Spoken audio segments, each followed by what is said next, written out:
Ahoj, pojďte se podívat, jak si jednoduše můžete vyrobit dekorativní vánoční stromeček.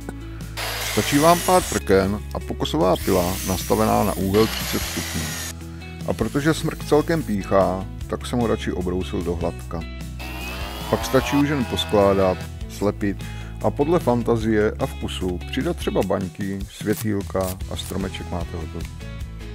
Pokud se ti video líbilo a chceš vidět, co budeme dělat příště, dej like a odběr, aby ti nic neuteklo.